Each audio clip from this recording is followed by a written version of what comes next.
here to introduce Kathleen Hildreth. Please welcome former United States Secretary of the Army and former U.S. Congressman from Texas' 12th Congressional District, the Honorable Preston Pete Geren III. Before I make my remarks, I want to thank Jessica for getting me ready. I thought I was ready, and I was standing there and I listened to these great introducers that came before me, getting a little nervous listening to how well they did. But I thought I was ready. Jessica came up and said, "You have crumbs on your jacket. You've got a smudge on your glasses. Can you get that off?" And then she straightened my tie and straightened my shirt. So I hope I'm presentable. It's really an honor to be here tonight and introduce such an extraordinary American, such an extraordinary Texan. I asked Kathy Hildreth, if you were writing your own introduction, what would you say about yourself? She said, "I'm a can-do person." A can-do person. Kathy graduated in the class of 1983 from West Point. Go Army! I hope so. Beat Navy. Both very good teams this year. She served for 6 years as an Army aviation officer, flying helicopters, Hueys, she doesn't look that old, but Hueys and Blackhawks. She was a test pilot and a maintenance officer. You know that the seed of M1 was planted then. Well, this rotary wing officer met an Army fixed-wing officer in Korea who became her husband. She decided to resign her commission and go with him wherever in the world the Army sent them. They moved 17 times and lived in 5 countries.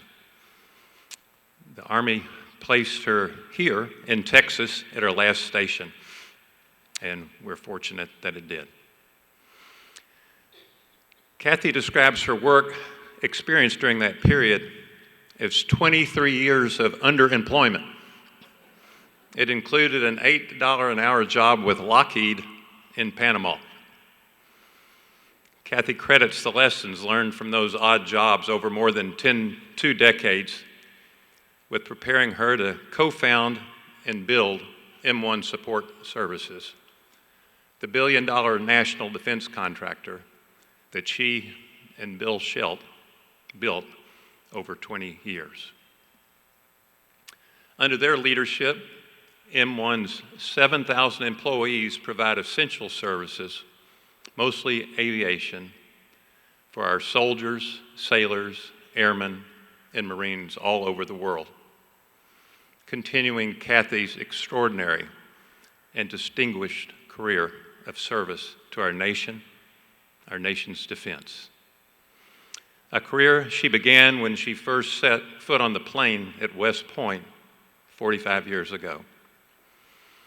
West Point recently recognized Kathy as a distinguished graduate. Duty, honor, country. It's its highest honor. Kathy, tonight we honor you with induction into the Texas Business Hall of Fame because of the person of integrity that you are and the business you and Bill have built, a Texas business that helps keep America strong and make a dangerous world safer. Ladies and gentlemen, please join me in welcoming and congratulating a person whose life and career epitomize can do, Kathy Hildreth.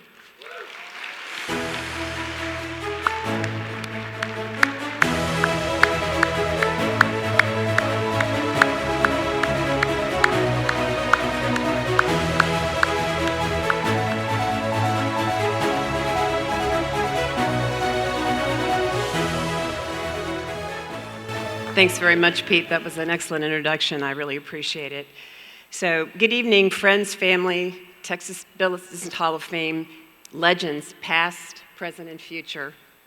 It's truly an honor to be selected by what can only be described as the world's best business community, and to join this special group of honorees that are out here tonight.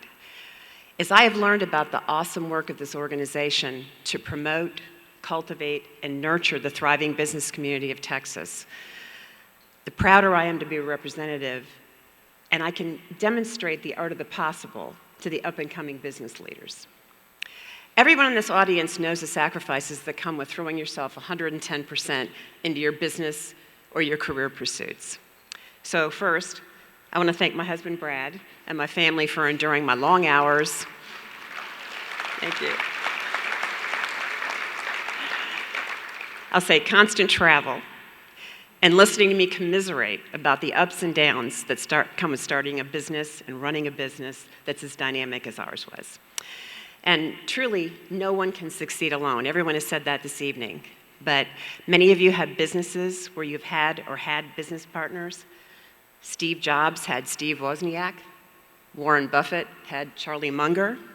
I had Bill Schultz. And Bill and I started with just the two of us and just a bit of consulting revenue in the first few months of starting M1 Support Services as we started to build our service company. As we mentioned in the video, in our first full year of business, we generated a little over $1 million in revenue. By year 10, we were generating about $1 million a day. And by year 15, about $2 million a day in revenue. All through organic growth. We didn't make any acquisitions. And we ended at about $1 billion in revenue. And many people have asked us over the years, what is your secret sauce? You know, that's different for every business organization. But I'll share just a few insights of what I think was our secret sauce. And first, you have to have a shared vision of success. So right after we literally started up the company and started the legal entity, we stopped by a CPA to get tax advice and figure out some strategies. And one of the questions he asked us was, when are you done? We said, when are we done? We just started the business. We haven't even started yet. And so we flippantly just threw out, when we get to 100 million in revenue.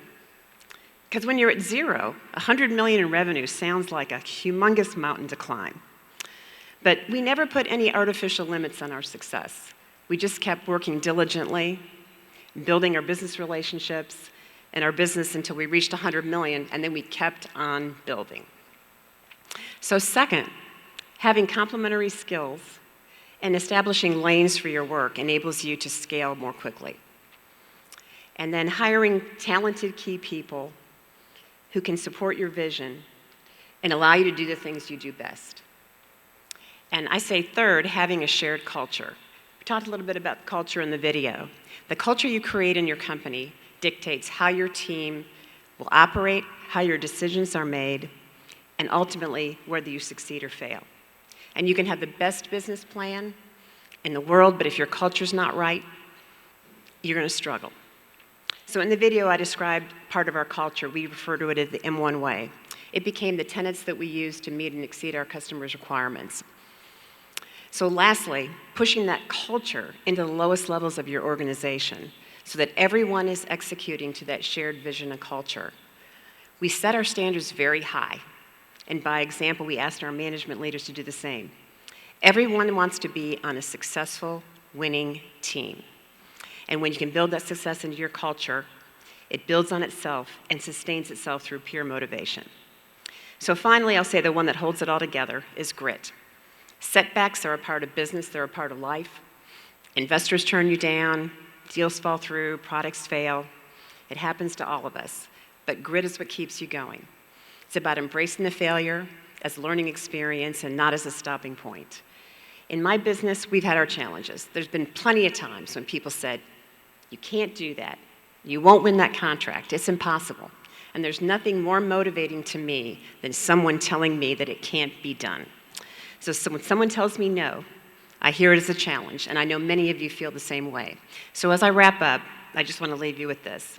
If you surround yourself with the right people, you build a culture that supports your mission, and never let setbacks define you, there's no limit to what you can achieve. So I look forward to serving in the future business leaders, setting an example for the Texas Business Hall of Fame and contributing to our communities.